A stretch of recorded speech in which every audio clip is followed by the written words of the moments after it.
안녕하세요. 오늘도 제 사연 살롱에 찾아와 주셔서 감사합니다. 결혼 1년 차 신혼 부부입니다. 7년의 연애 끝에 결혼을 했지만 결혼 생활 2개월 만에 위기를 맞았어요. 그때 일을 생각하면 어이없고 화가 나는데 혼자 가서 하소연하기도 창피해서 익명성을 빌려 이 채널에 제 사연을 보내기로 했어요. 남편과 저는 고등학교 동창이 아니었어요. 고등학생 때부터 시작된 연애가 대학에서 결혼까지 이어졌어요. 남편은 군대 생활을 하고 있는 동안 곰신이라고 불리는 시기를 보냈고 졸업 후 취직한 뒤에도 학생이었던 남편을 뒤에서 돌봐주었죠. 처음부터 이 남자와 결혼까지 함께 왔어요. 생각 없이 그렇게 긴 시간 동안 공을 들이지 않았을 것이라고 생각해요. 그래서 남편과의 결혼 생활을 은근히 기대했는데 막상 결혼 허락을 받으러 시댁에 찾아가 보니 기대가 걱정으로 바뀌었어요. 처음 인사를 드리고 차를 마실 때까지는 분위기가 좋았어요. 그런데 식사를 하기로 하자 분위기가 이상해졌어요. 어머님의 한마디 때문이었죠. 자, 그럼 정민이 요리 솜씨 좀 볼까? 이제 한 식구니까 너무 부담스럽지 말고 해봐. 재료는 냉장고에 있는 거 꺼내면 돼. 잡채 거리랑 생태찌개 거리 사아놨으니까 부족한 거 있으면 말하고. 처음에는 제가 잘못 이해한 줄 알았어요. 시댁에 인사를 드리러 와서 직접 식사 준비를 했다는 말은 어디서도 들어본 적이 없었으니까요. 난감한 표정으로 이러지도 저러지도 못하고 있는데 남편이 깨어나셨어요. 엄마, 이런 경우가 어디서 오늘 처음 인사 온 사람한테 식사 준비를 하라니 정민아. 엄마가 농담하는 거니까 너지 마. 얘가 지금 뭐 하는 짓이야. 시어머니가 며느리 교육 좀 시키겠다는 건방지게 웬 내가 끼어들어 내가 못할 거 시키는 것도 아니고 어차피 앞으로 해야 될 거 미리 한번 해보라는 건데 뭐가 잘못됐어. 정민아? 너도 우리 재민이랑 같은 생각인 거니 그런 거라면 이 자리에서 말해. 이런 상황에 어떻게 하기 싫다는 말을 하기. 울며 겨자 먹기로 하겠다는 것은 다른 선택지가 없다는 뜻이에요. 그래서 실력은 없지만 열심히 해보겠다고 말했어요. 주방에 들어갔지만 30이 다 돼도 엄마가 해주는 밥만 먹고 살았던 제가 잘할 리가 없겠지요. 마음 같아서는 휴대폰으로 레시피라도 찾아보고 싶었는데 어머님이 옆에 붙어 계셔서 그것조차 할 수 없었어요. 그냥 평소에 엄마가 하시던 것을 떠올리며 흉내를 내는 수밖엔 없었거든요. 그런데 채소를 손질하려는 순간부터 어머님은 못마땅해하는 듯한 표정을 지으며 잔소리를 하셨어요. 세상에, 양공주를 그렇게 잘라내면 뭐를 먹어? 아이고, 먹는 거보다 버리는 게 더 많네. 당면은 그냥 설 거니 간장을 좀 넣어야 함을 베이지 않겠어. 어떻게 된 거야? 하나부터 10까지 다 가르쳐야 돼. 이래서 밥도 제대로 해먹고 사냐. 내가 오늘 너한테 시키지 않았으면 큰일 날 뻔했다. 얘 정말 귀에서 피가 나올 정도로 어머님은 옆에서 잔소리를 하시고 나는 거의 혼이 나간 채 어머님 지시대로 로봇처럼 움직이게 바쁘게 했다. 밥을 먹는 내내 밥이 입에 들어가는지 코로 들어가는지 모르겠었어. 인사를 마치고 시집을 나와서야 집 나갔던 정신이 돌아왔어. 더불어 불쾌하고 짜증스러운 기분을 느꼈고, 정민아, 많이 힘들었지. 아, 엄마는 갑자기 왜 그러시는 거야? 사람이 무한하게? 그래도 내가 만든 잡채가 우리 엄마가 만든 것보다 더 맛있었어. 웃어. 넌 지금 웃음이 나오니? 나는 너무 황당해서 내가 뭘 하고 왔는지 기억도 안 나 정도로 진이 다 빠져서 힘이 없다. 에이, 너무 화내지 마. 우리 엄마가 널 딸처럼 편하게 생각하시니까 그런 거잖아. 우리가 고등학생 때부터 엄마들끼리도 알고 진행한 것 알지? 나 군대 있을 때도 내가 우리 엄마 모시고 면회 자주 오고 그랬잖아. 함께 보낸 시간이 있으니까 편해서 됐어. 그런 소리 그만해. 편하면 너희 어머님이 편하지. 내가 이런 자리에서 편할 수 있겠니? 우리 부모님들은 너한테 그러시지 않는데 왜 너희 어머니만 나한테 이러시는 건데 진짜 어이가 없어. 너도 계속 너희 엄마만 편한 걸 들을 거면 그냥 들어가. 나 혼자 갈 테니까 그날 저희 집까지 가는 내내. 남편은 제 화를 풀어주려 하지 않던 얘기도 들어주고 많이 노력해주는 편이에요. 머리로는 남편이 잘못하지 않았다는 것을 알지만 그럼에도 불구하고 남편을 보면 화가 나곤 했어요. 황당한 시댁 인사를 마치고 본격적으로 결혼 준비를 시작했어요. 아직 결혼 날짜는 잡지 않았지만 예식장을 먼저 잡아야 해서 남편과 함께 서울 시내의 예식장을 둘러보곤 했어요. 그러면서 마음에 드는 가구나 가전제품도 조금씩 정리해 두었고요. 어느 날 어머니가 우리 회사 근처로 오셨다는데 약속한 카페로 갔더니 신우도 함께 오셨어요. 신우는 제와 남편과는 3살 차이로 중고등학교 선후배 사이였지만 나이 차이가 있어서 제 학당 시에는 서로 만날 기회가 없었어요. 남편과 사귀기 시작하면서 몇 번 얼굴을 봤던 게 전부였죠. 그런데 저를 보자마자 신우는 자기 엄마 팔뚝을 툭 치더니 뭔가 달콤한 것 같았어요. 그러자 어머님은 저를 살피시고 얘기를 꺼내시더라고요. 여기까지 찾아온 건 다름이 아니라 너희 결혼 날짜 때문인데 원래는 너희가 결혼하고 이듬해에 재형이 식을 올리려고 했었거든. 그런데 얘네 시댁에서 혼사를 당겨서 하자고 하니 뭐니 그래서 말이야. 정민아, 너희가 결혼식 날짜를 좀 늦추면 어떠니? 내년 봄이나 가을쯤에 갑자기 그렇게 말씀하시면요. 죽은 곤란한데요. 이미 받은 게 있어서요. 안 그래도 이번 주말에 찾아뵙고 말씀드리려고 했는데 마침 10월에 자리가 있어서 엊그제 재민이랑 예약을 했어요. 요즘 괜찮은 예식장을 예약하는 게 힘들어서 거기도 겨우 예약한 거거든요. 그러자 어머님이 버럭 성질을 내시거예요. 예, 무슨 일을 그렇게 처리하니 결혼 날짜도 안 잡고 예식장 날짜에 맞춰서 결혼을 하겠다고. 세상에, 무슨 결혼을 그렇게 해? 결혼이 너희들 장난이니? 집안 어른들한테 상의 한마디 없이 덜컥 계약을 하면 어떡해? 불쾌하셨다면 죄송해요. 어머님께서 결혼 날짜는 저희 보고 알아서 하라고 할 텐데요. 하셔서 괜찮을 줄 알았어요. 그래도 어머님께서 예약하신 거니까 이해해 주세요. 미리 허락을 받지 못한 건 저희들의 잘못이지만 당장 예약을 하지 않으면 바로 놓칠 판에 어떻게 허락을 구해야 할지 모르겠어요. 그런 점도 어머님께서 이해해 주시리라 믿습니다.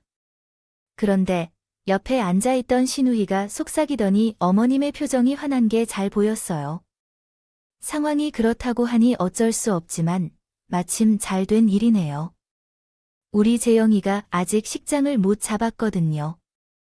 재영이가 따로 식장을 잡을 거 없이 정민이가 예약했다는 데서 하자고 했어요. 너희가 빨리 해야 오빠네도 서두를 수 있을 거예요. 딱히 마음에 들지는 않지만 그래도 언니 그러지 뭐. 당연하지 않죠. 되는 것도 아니죠. 얼마나 힘들게 예약했는데 우리 집에서는 올 가을에 우리 결혼하는 걸로 알고 있는데 아무런 상의도 없이 내년으로 미루라고 하면 어떻게 해야 할까요? 전 절대로 내년으로 미루긴 싫어요. 아무리 시어머니가 시원하다고 하더라도 결혼식을 자신들 마음대로 미루라고 말하는 것은 말도 안 되죠. 그래서 강하게 거부 의사를 표현했어요. 제 반응을 예상하지 못했는지 어머님과 신우가 당황한 표정을 지었고 찾아와서 이런 얘기를 꺼낸 건 제 입장에서는 시어머니의 말이라면 싫어도 받아들여야 할 거라는 안일한 생각 때문이었을 거예요. 쌍팔년도도 아니고 세상이 변한 지 오래됐는데 아직도 그 노예 시어머니 유세를 하려는 건지 솔직히 이해하기 어렵네요. 같죠. 이 얘기를 전해 들은 저희 부모님도 노발대발 하셨어요. 저희 엄마는 그 얘기를 듣자마자 시댁에 전화를 걸어서 제 결혼에 맞춰 미국에 계시는 친척들이 한국으로 들어오기로 했는데 갑자기 바꾸면 어떡하냐며 절대 안 된다고 단단히 못을 박으셨어요. 신우의 계획은 수포로 돌아갔고 저희 부부는 예정대로 결혼식을 올리게 되었어요. 비록 약간의 마찰은 있었지만 그래도 순조롭게 결혼 준비가 진행되나 봐서 생각했는데 시댁에서 엉뚱한 요구를 하더라고요. 이번에는 아버님까지 나서서 말이죠. 그래서 결혼 준비는 잘 돼가니 재민이 얘기 들어보니 진행하고 너도 돈을 보태기로 집을 것 같아요. 부모님이 1억 5천만 원을 주기로 했다며 훈수는 제가 모아놓은 돈으로 하기로 했어요. 그래, 잘 생각했다. 우리 때야 집은 남자 쪽에서 내는 것이 당연한 줄 알았지만 요즘 애들은 더치페이가 익숙해서 그런가 같이 하는 집들이 꽤 있는 것 같다고 하네요. 그건 그렇고 아버님은 갑자기 말을 끌면서 제 눈치를 슬쩍 살피시더니 어머님이 끼어들어서 대신 말을 이어가셨어요. 이도 참 뭐 어려운 얘기라고 그렇게 뜸을 들이곤요. 정민이도 이제 우리 집 며느리들 어려울 게 뭐가 있다고. 예, 정민아, 단도직입적으로 말할게. 예, 단비 말이다. 그거 돈 대신 다른 걸로 해오면 안 되겠니? 기왕이면 우리가 원하는 걸로. 도와드릴 수 있는 부분이 있으면 얼마든지 말해주세요. 저는 당신을 위해 최선을 다해 도울 것입니다. 나오더라고요. 아무렴. 우리가 너희 집에 무리한 부탁을 하겠니? 우리는 그렇게 생각 없는 사람들이 아니다. 내 얘기는 예단비 외에 혼수까지 우리가 해주겠다는 거야. 신혼집을 가꾸며 전자제품까지 새로운 것으로 꾸며줄게. 요즘 여자들도 결혼할 때 기본이 2억인데 알고 있지? 내가 집을 구하려고 돈을 좀 보낸다 하니까 나머지 금액으로 우리가 차를 한 대 뽑아주고 대신 혼수는 우리가 해주면 되는 거야. 그게 그거 아니겠어? 처음에는 이게 무슨 소리인가 싶었는데 어머님 말씀을 들어보니 그렇게 나쁜 조건만은 아니더라고요. 우리 집에서도 결혼 자금으로 2억 정도 생각하고 있었으니까요. 그래도 제 선에서 혼자 결정할 일은 아니어서 부모님과 상의해보겠다고 말씀드렸어요. 뭐 차를 해달래 하니 무슨 그런 구가 나 있니? 자기들이 왜 며느리 보고 탈자를 해야 하는지 올해 재민이 엄마야 그렇게 안 보였잖아. 사람 참 이상하네. 엄마 화내지 말고 내 말 좀 들어봐. 나도 처음에는 말도 안 된다고 생각했는데 혼수 예단비를 합해서 하는 거면 나쁜 조건은 아닌 것 같더라고. 게다가 어머님이 가구랑 전자제품 전부 최신형으로 해주시겠다고 하니까 뭐 나쁜 건 없고 말이야. 어차피 결혼 비용으로 2억 정도 생각하고 있었잖아. 거기서 1억 5천을 짚고 하는데 보태고 나머지 5천으로 혼수 예단비를 할 줄을 생각해 보는 거야. 생각해보니 별반 차이 없어. 무엇보다 아버님께서 차를 타실 때마다 며느리가 예단 행사로 차를 선물한 것이라고 생색을 내며 말했고 이야기를 들은 부모님도 처음과 달리 딱히 반대하지는 않으셨어요. 그래서 다음날 어머님께 전화해 시부모님의 뜻을 따를 것이라고 말했어요. 그러나 몇일 뒤 남편을 통해 전에 받은 승용차 카탈로그를 보니 일반 승용차가 아니라 외제차였어요. 게다가 풀체인지로 원하셨다고 했거든요. 지금 나한테 이걸 해와라 라는 소리야. 예단으로 벤츠를 선물해오라는 말이었고 그것도 풀체인지로 준비해와라는 의미였어요. 나도 조금 이상해졌고 이걸 정민이가 준비한 것이 맞느냐고 몇 번이나 물어봤지만 너랑 이미 이야기가 끝났으니 라고 했어. 거라고 라고 하시더라고. 정민아. 나 모르는 사이에 우리 부모님이랑 도대체 무슨 얘기를 한 거야? 아니, 뜬금없이 씨아빠 차를 내가 왜 바꿔줘? 자기는 몰랐어. 자기 부모님이 훈수학 예단 대신 아버님 새 차 뽑아달라고 하신 거 정말 몰랐냐고? 아무것도 모르고 있던 남편한테 모든 상황을 말해주자. 한숨부터 푹 쉬더라고요. 자기 집 형편에 외제차를 끌고 다니겠다고 한 부모님도 한심하지만 그걸 선뜻 받아들인 저도 이해가 안 된다. 누군가 그러고 싶어서 그래. 자기 부모님이 원하신다면 우리 입장에선 그 돈으로 훈수를 채우나 차를 뽑아드리나 마찬가지니까 그렇게 하겠다고 했지만 누가 벤츠를 뽑아달라고 할 줄 알았냐고. 자기 부모님 정말 너무한 거 아니야? 벤츠가 1억 2천이나 하는 것도 아니고 어떻게 이게 실수가 될 수가 있냐고. 난 못해. 이럴 거면 결혼이고 뭐고 다 때려 치우고 싶단 말이야. 결국 그 일로 남편과 저는 한바탕 싸움을 했고 이 일은 시부모님 귀에까지 들어갔어요. 그런데 웃긴 게 뭔지 아세요? 애초에 1억 3천이 다 돼가는 차량을 예단으로 해오라고 한 시부모님이 싸움의 원이었으며 모든 화살은 제게 돌아왔다는 거예요. 참다 못한 저희 엄마가 시어머니한테 전화해서 따졌더니 그러더라고요. 거 있는 게 있죠. 정민이가 뭔가 오해를 한 모양이네요. 우리는 정민이가 결혼 자금으로 2억 정도 생각하고 있다길래 우리 애 아빠 차 한 대 뽑아주고 남는 돈은 너희들이 쓰는데 모자란 돈은 구하는데 못해라. 이런 의미로 한 이야기였는데 어떻게 그걸 잘못 알아듣고 그렇게 얘기를 했대요. 아무튼 우리가 집 구하는 돈은 따로 받고 차까지 챙기러 들었겠죠. 정민이 엄마, 우리 그렇게 파렴치한 사람들 아니에요. 똑같이 자식을 키우는 입장에서 어떻게 그럴 수 있어요. 난 또 애들이 반대 하나마나 난리가 났다길래 무슨 일인가 했더니 이게 다 오해에서 비롯된 거네요. 정민이 엄마가 정민이한테 얘기 좀 잘해주세요. 식도 올리기 전에 며느리한테 인심 잃게 생겼네. 아이 말을 전해 듣는데 나만 바보 됐구나. 정말 억울한데 얼마나 발버둥을 쳐봐도 내가 더 이상한 사람이 된 것 같아요. 정민아, 넌 왜 그런지 시어머니 말도 제대로 못 알아들었는데 난리를 쳤어. 안 사돈이랑 통화하면서 얼마나 창피했는지 알아? 시간 끌지 말고 내일 당장 시부모님 찾아뵙고 사과를 드려야 해. 결혼 전부터 이게 뭔 일인지. 엄마는 그냥 저를 앞뒤로 살피지 않고 자지내는 판이 없겠다며 날뛴 철부지로 대해주셨어요. 그 다음 날에 찾아온 시부모님도 마찬가지였고요. 벙어리 냉가슴 말린 심정으로 집에 돌아왔는데 뒤늦게 퇴근한 남편이 집까지 찾아와서요. 왔는데 남편도 나를 따질까 봐 서운해했어요. 하지만 남편은 조용히 나를 안아주면서 그런다고 했어요. 그런 행동에 대해 잘못이 아닌 것을 알아요. 분명 우리 엄마가 너한테 떠넘기는 거야. 나는 우리 엄마를 모르냐고 말해. 정작 나는 30년이 넘도록 아들로 살았는데 다른 사람들은 몰라도 너를 알잖아. 남을 탓하는 아닌 애가 아니야. 그러니 우리 엄마에게 화가 난 걸 나에게 푼다고. 난 다 받아들여 줄게. 정말 이런 남자에게 어떻게 화를 내야 하는지 모르겠어. 나를 믿지 않는 상황에서 내 편을 들어주는 유일한 남자인데 다른 것은 몰라도 나는 남자야. 하나는 잘 선택한 것 같아요.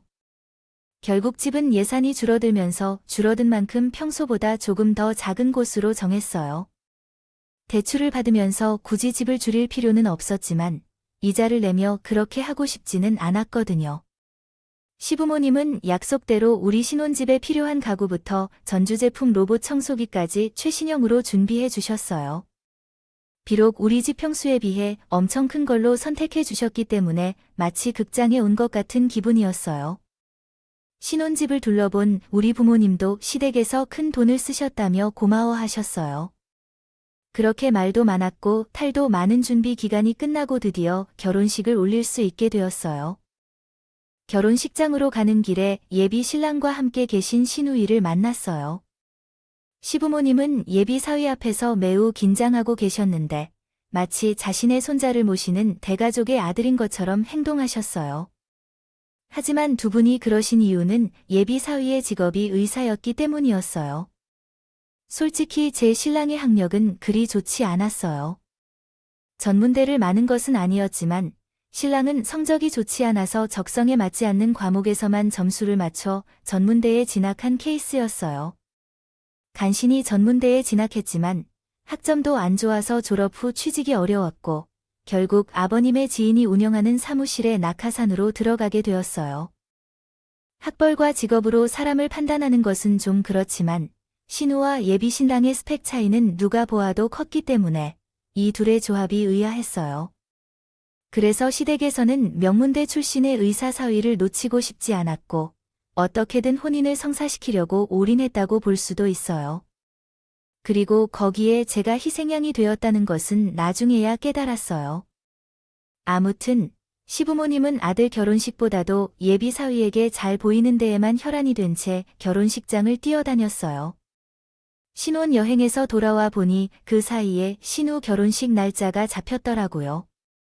어머님 말로는 신랑 측에서 올해 가기 전에 식을 올리자고 해서 부득이하게 12월 중순으로 잡았다는데 아무리 봐도 거짓말 같았어요. 같더라고요.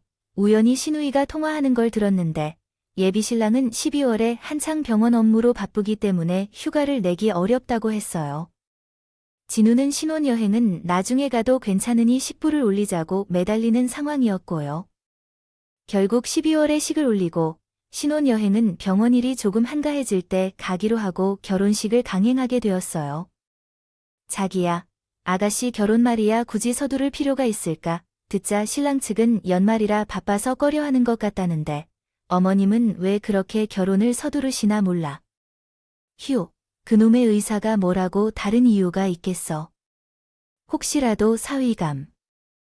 마음이 변할까 봐 어떻게든 코를 갈기켜 놓으려는 건지? 의사가 너무 좋은 사람인가? 자기 자신도 의사 남자친구가 탐스럽지 않은 경우는 없잖아. 돈을 잘 벌고 무엇보다 집에 의사가 한 명 있다면 어느 정도 안심이 되는 것 같아. 하지만 그래도 의사 사위를 보러 가려면 몇몇 준비물이 더 필요한 것 같아. 아니야, 예전에는 몇 가지 비밀이 있었던 것 같았잖아. 에이, 그것도 예전 얘기지. 설령 그렇다 하더라도 우리 집에는 그럴 돈이 없어. 우리 아버지는 평생 직장인으로 계셨는데 그럴 돈이 어디에 있겠어. 저희 시댁도 풍족한 집이 아니었기 때문에 신부의 결혼 상대자가 더 대단하게 느껴졌어요. 의사라는 직업을 앞세워 결혼을 거래하기를 원하는 사람은 아니라고 생각해요.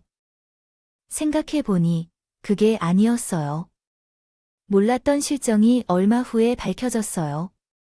그날은 제가 예단으로 한 아버지의 새 차가 출고되는 날이었어요.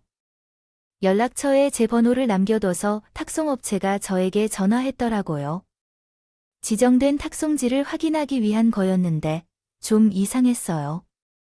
시댁도 아니고 아버지의 직장도 아닌 대학 병원 주차장으로 되어 있었거든요. 저는 당연히 탁송지가 잘못되었다고 생각하고 거기가 맞지 않다고 말했더니 그쪽에서 계속 주장했어요. 서류에는 땡땡 대학병원이 적혀 있었고 사무실에도 여러 번 전화를 해서 장소를 확인했다면서 의사들이 자리를 비울 수 없다고 하여 병원 주차장으로 왔다고 하더라고요. 가져오라고 그래놓고 당일날 장소를 바꾸면 곤란하죠. 아니, 그게 무슨 소리예요? 의사는 누가 의사라고 순간 머릿속에 딱 떠오르는 인물이 있었어요. 바로 신우의 예비 신랑이었죠. 그래서 탁송업체 직원한테 확인 후 다시 연락드리겠다고 하고는 전화를 끊었어요. 그리고 나서 남편에게 전화했죠.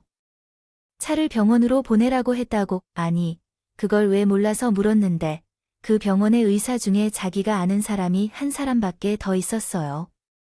신예비 매제밖에 더 있냐고요. 어머님과 아버님도 그렇죠. 어쩜 이럴 수가 있어요? 예단도 따지고 보면 사돈이 보내는 선물인데 어떻게 그걸 받기도 전에 다른 사람에게 줄 수가 있는지요? 선물해 준 사람의 생각을 무시하는 거야? 처음부터 그런 마음으로 외제차를 사달라고 하셨던 건 아니야? 대신 혼수를 대신해 주는 게 더 싸니까 난 그 밖의 것들에 대해 생각이 안 돼. 너무 화가 나서 막 쏘아붙였더니 남편이 아무 말도 않고 얘기만 듣다가 자기가 한번 알아보고 전화해 주겠다고 했더군요. 그리고 몇 분 뒤 시어머니가 전화를 하셨어요. 전화를 받자마자 성질부터 내뿜으며 야, 너 재민이한테 뭐라고 했길래 애가 그 난리를 치는 거니? 아니, 내 차를 내가 누구에게 주건 내가 무슨 상관이야? 예단으로 해왔으면 그걸로 끝인 거지. 내가 어떻게 쓰는지 아지. 내가 관여해야 되는 거냐고. 그래서 우리가 한 약속을 안 함. 우리가 신제품으로 집을 다 채워주고 내 대신 지켜줬는데 뭐가 문제라는 거냐고. 얘가 아주 시부모 알듯이 우습게 알아도 그렇지. 툭하면 우리 아들한테 고자질해서 일을 키우고 사람을 골 우습게 만들고 말이야. 내가 그러는 거 아니야. 우리가 사람들이 좋아서 그 성가시게 받아주는 거지. 다른 집이라면 어림도 없어. 참말 말고 차는 병원으로 보냈어. 시어머니는 득달 같이 전화를 해서 자기가 할 말만 하고 전화를 끊어버렸어요. 그 뒤에 남편이 전화를 했는데 안 받고 거절 버튼을 눌러버렸죠. 일을 수습하겠다는 것을 저만 못된 년으로 만들어 버린 것 같아요. 그러더라도 남편과 얘기를 해보고 싶었더라고요. 이래서 사람들이 시어머니와 고부간의 갈등을 겪는 거구나. 여러모로 생각해보면 해결할 수 있겠다고 생각해요. 확인하는 날이었습니다. 자러 결국 병원으로 죄송을 했고 그 일로 일주일 넘게 남편과 냉전 상태로 지냈습니다. 남편이 잘못이 아니라는 것을 알지만 그의 얼굴을 보면 시어머니가 떠올라서 화가 났습니다. 냉전 기간 동안에도 남편은 어떻게든 제 기분을 풀어주려고 노력했습니다. 아침 일찍 일어나서 제 아침밥을 차려주고 퇴근 후에는 빨래를 하며 청소도 도왔습니다. 하지만 남편과 화해를 한 이유는 이런 것 때문이 아니고 오히려 우리 부모님 덕분이었습니다. 남편과 냉전 중이던 주말에는 집에서 남편과 마주 앉아 있는 게 싫어서 일부러 친구들과 약속을 잡았습니다. 혹시 남편이 전화할까봐 휴대전화도 꺼놓고 아침부터 밤늦게까지 함께 있었습니다. 놀러 나왔다 돌아왔는데 집에 돌아오니 집안에는 불이 꺼져 있었어요. 식탁 위에는 밥을 먹다 그대로 놓아둔 흔적이 있었고 그것을 보니 짜증이 확 났는데 고를 헤아린 남편이 어디에도 보이지 않았어요. 설마 나를 찾으러 나간 건 아닌가 해서 살짝 걱정이 들었을 때 휴대폰의 전원이 꺼져 있는 것을 기억했어요. 배터리까지 없는 상태라도 혹시 문자라도 남겼을까 싶어 충전이 되자마자 휴대폰을 켜봤더니 엄마와 남편에게 수십 통의 전화가 왔더라고요. 이게 무슨 일인가 싶어서 먼저 엄마에게 전화를 걸었더니 엄마가 화를 내며 왜 이렇게 전화를 안 받느냐고 이윽고 화를 내시더군요.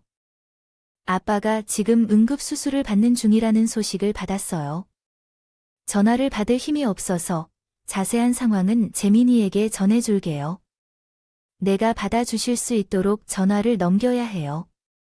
나에게 전화를 건 엄마는 아빠가 수술 중인 병원과 병동 정보를 알려줬어요. 택시를 타고 병원에 가는 길 내내 손이 떨리고 울컥했어요. 남편에게 따르면 욕실에서 쓰러진 아빠를 발견한 엄마가 곧바로 119에 신고했다고 하더라고요. 엄마는 구급차를 기다리며 저에게 전화를 했지만 제가 받지 않자 남편에게 전화했던 거예요. 남편은 집에서 점심을 먹고 있었는데 바로 병원으로 가는 길로 나아갔고 놀란 엄마는 수술 동의서에 사인했다고 하셨어요. 하더라도 이런 일이 벌어졌을 때 저는 친구들과 함께 떠들고 노는 중이었고 병원에 도착해 수술실 앞에서 기다리고 있던 엄마는 나를 보자 울음을 터뜨렸어요. 그 모습을 보니 나도 감격했어요. 아빠가 이렇게 세상을 떠나면 어떡하지? 겁도 나고 철없이 전화도 끊은 채 노는 모습이 너무 한심해서 미치겠었어요. 그러나 그런 때에 남편은 나와 엄마를 대신해 의료진과 상담을 하고 수술 과정을 듣고 부모 대신해서 자식의 역할을 했어요. 다행히도 아빠는 일찍 병원에 도착한 덕분에 일상생활에 큰 지장 없이 조금의 효해온 외에 완쾌할 수 있었죠. 그날 남편이 도와주지 않았다면 어떻게 되었을까요? 아직도 그때를 생각하면 머리가 하얗게 되는 것 같아요. 비록 친정아빠가 쓰러지는 일이 있었지만 루인의 남편과 화해를 한 셈이었죠. 우리 부모님도 딸자식 필요 없다며 서로만 싸우게 되었고 비온 뒤에 땅이 굳는다는 것처럼 부부 사이도 시련을 겪은 후에 더 돈독해지는 것 아닌가 싶더라고요. 그런데 진짜 현실은 그렇지 않았어요. 얼마 후에 예상치 못한 상황이 벌어지거나 맨 처음에 우편함에 꽂힌 의문의 고지서가 있어요. 이게 무슨 고지서야? 자기야, 혹시 렌탈 서비스를 이용했던 거 있어? 업체에서 고지서가 왔는데 자기 이름으로 되어 있네. 그게 무슨 소리야? 나는 그런 걸 신청한 적도 없는데 혹시 다른 일이 있었던 것인가? 고지서를 열어본 남편은 이름도 주소도 맞다며 제 커뮤니케이션 서비스 명세서를 손에 들었다. 명세서를 읽어내려가며 얼굴 표정이 점점 굳어지고 짧은 탄식을 하며 손바닥으로 얼굴을 문지르더군요. 명세서에는 우리 집에 있는 모든 가구와 전자제품의 렌탈 비용이 명시돼 있었습니다. 그리고 이번 달 렌탈 비용뿐만 아니라 가구와 전자제품에 대한 렌탈 서비스도 함께 포함되어 있었죠. 한마디로 우리가 시부모님으로부터 받은 살림 모든 것이 렌탈 제품이었다는 사실을 확인하니 다리에 힘이 빠져서 소파에 털썩 앉았어요. 우리 부부는 경악하며 무언의 사이에서 멍하니 앉아 있었어요. 편히 먼저 말을 꺼내서 내가 가서 확인하겠어. 당신은 집에 있어. 난 모든 것을 해결하겠어. 라고 말했죠. 오늘은 신우의 결혼식이 얼마 남지 않았기 때문에 우리 두 사람은 시댁에 향했어요. 이렇게 준비를 하느라 고민이 되었지만 다행히 시부모님께서 집에 계신다고 해서 마음이 놓였어요. 집에 도착해서 보니 시댁은 아무 일이 없다는 듯 평온해 보였어요. 문제는 우리 부부뿐이었죠. 남편이 아버님께 고지서를 내밀고는 무슨 일이 일어났는지 물었어요. 그러자 어머님이 고지서를 확 빼둬서 자기랑 얘기할 것이라며 남편과 재판을 벌였다고 하더라고요. 그러자 남편은 소리를 내며 토로했어요. 이거 놓으세요. 할 말이 있으면 여기서 하세요. 아버지 앞에서 다 들을 수 있게 하시라고요. 이거 엄마가 저지른 일 맞아요. 우리 집 살림을 몽땅 렌탈 제품으로 준비한 게 엄마 짓이냐고. 우리 결혼할 때 엄마가 뭘 했어요? 정민이한테 예단으로 차 해오면 혼수는 직접 채워주시겠다고 했잖아요. 근데 이게 뭐예요? TV, 세탁기, 냉장고 심지어 스탠드 하나까지 전부 렌탈 제품이잖아요. 1억이 넘는 차는 받아서 예비 사위한테 주더니 정작 혼수 렌탈로 한 거예요. 렌탈 비용도 제 앞으로 해놓고요. 엄마가 어떻게 우리한테 이래요? 입 있으면 말해보라고요. 그러자 어머니는 한숨을 깊이 쉬고는 짜증 섞인 목소리로 계속했습니다. 그러면 어떻게 하죠? 제 형이 시집 보낼 돈이 없는 걸 명색이 사위 드리는데 빈손으로 결혼시킬 수는 없잖아. 그 집에서는 병원 해달라는 건 그나마 내가 사정을 내세워서 외제차랑 아파트 전세 보증금을 해주는 걸로 전부 숨쉬어본 거란 말이야. 아빠 퇴직금으로 턱없이 부족해서 여기저기서 돈을 걷어 메꾸었는데 안 되는 걸 어떻게 해야 할까고. 너야 둘 다 직장도 좋고 버려도 되니까 그것대로 렌탈비 충분히 낼 수 있잖니. 그러니 하나뿐인 동생이 의사 남편을 만날 수 있게 도와주는데 오빠라는 놈이 그 정도 도움도 못 줘. 남이라도 그 정도는 도와줄 거야? 그걸 지금 말이라고 해요. 엄마 말대로 남이라도 자식한테 이렇게 하는 건 아니에요. 엄마가 무슨 짓을 했는지요. 알아요. 이 사람이 내 장인과 장모님에게 사기를 친 거라고요. 엄마 눈에는 이게 별거 아닌 일 같아요. 막말로 장인어른이 엄마를 사기죄로 고소해도 엄마는 할 말 없는 거라고요. 경찰 앞에서도 지금처럼 당당하게 굴 수 있겠냐고요. 하휴, 세상에 그래서 너 지금이 엄마를 경찰에 기고라도 하겠다는 거냐? 마누라 치마폭에 쌓아 올린 이 엄마 가슴에 대못을 받겠다는 거냐고. 세상에, 내가 이런 놈을 자식이라고 그 고생을 하고 낳아내어서 이렇게까지 길렀다. 아우, 내 팔자야, 내가 이러한 꼴을 보러 지금까지 산 거냐고. 나오지도 않는 눈물을 길게 흘리며 시어머니는 대성으로 통곡을 하셨어요. 어머님이 벌인 일을 모르는 사람들이었어요. 계셨던 아버지는 토벌이 꺼져서 마음을 쉬기만 하셨었죠. 그리고 결심이 선 그분이 그러셨더라고요. 새아가, 나는 너를 볼 면목이 없다. 애초에 너희 부모님을 속여 사위가 됐다고 해서 무슨 말을 할 거야? 변명 같지만 나는 딱 그렇게만 알고 있었다. 이 사람은 혼수는 자기가 알아서 채우겠다고 하길래 제대로 된 물건을 사서 채워준 줄 알았어.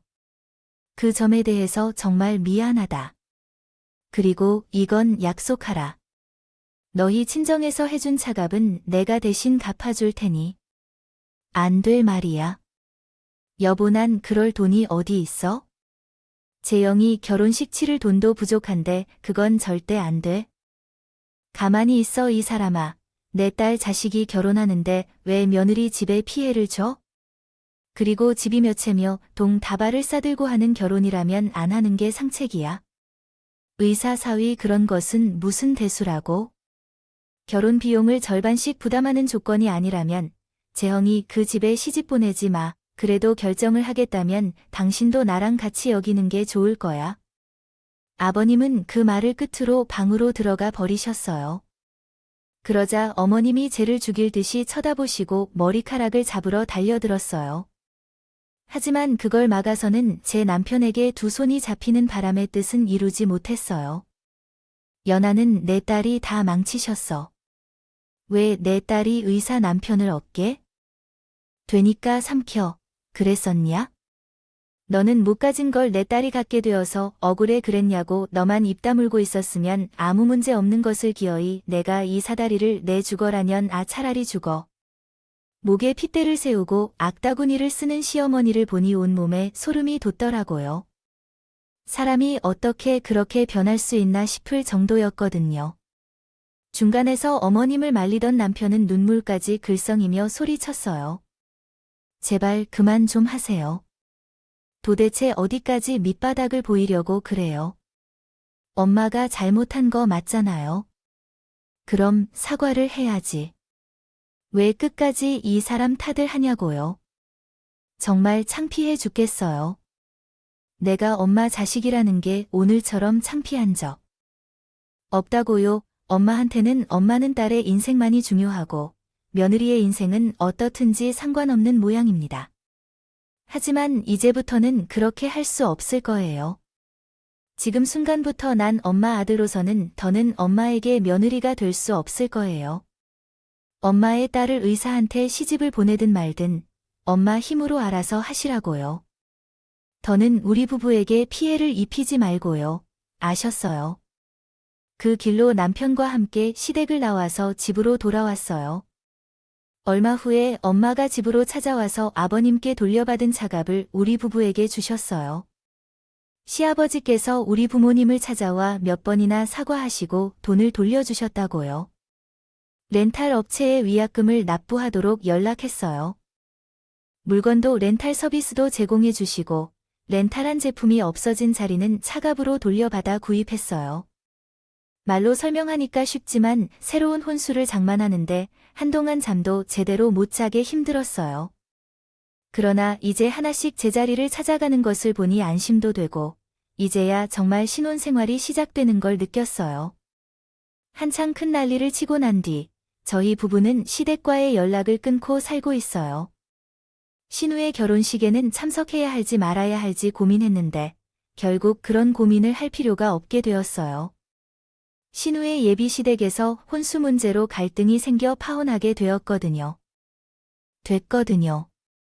어머님이 저지른 잘못을 수습하느라 집을 담보로 대출까지 받았는데도 신랑 측에서 자꾸 무리한 요구를 했다 하나 봐요.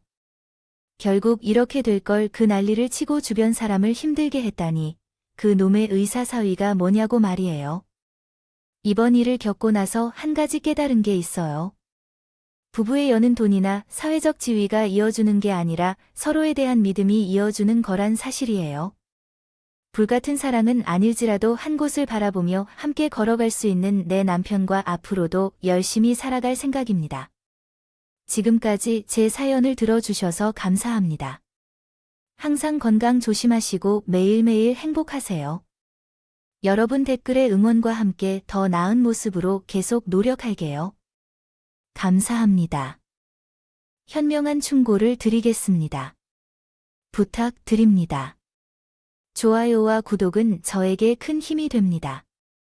오늘도 좋은 일이 가득하시길 바랍니다.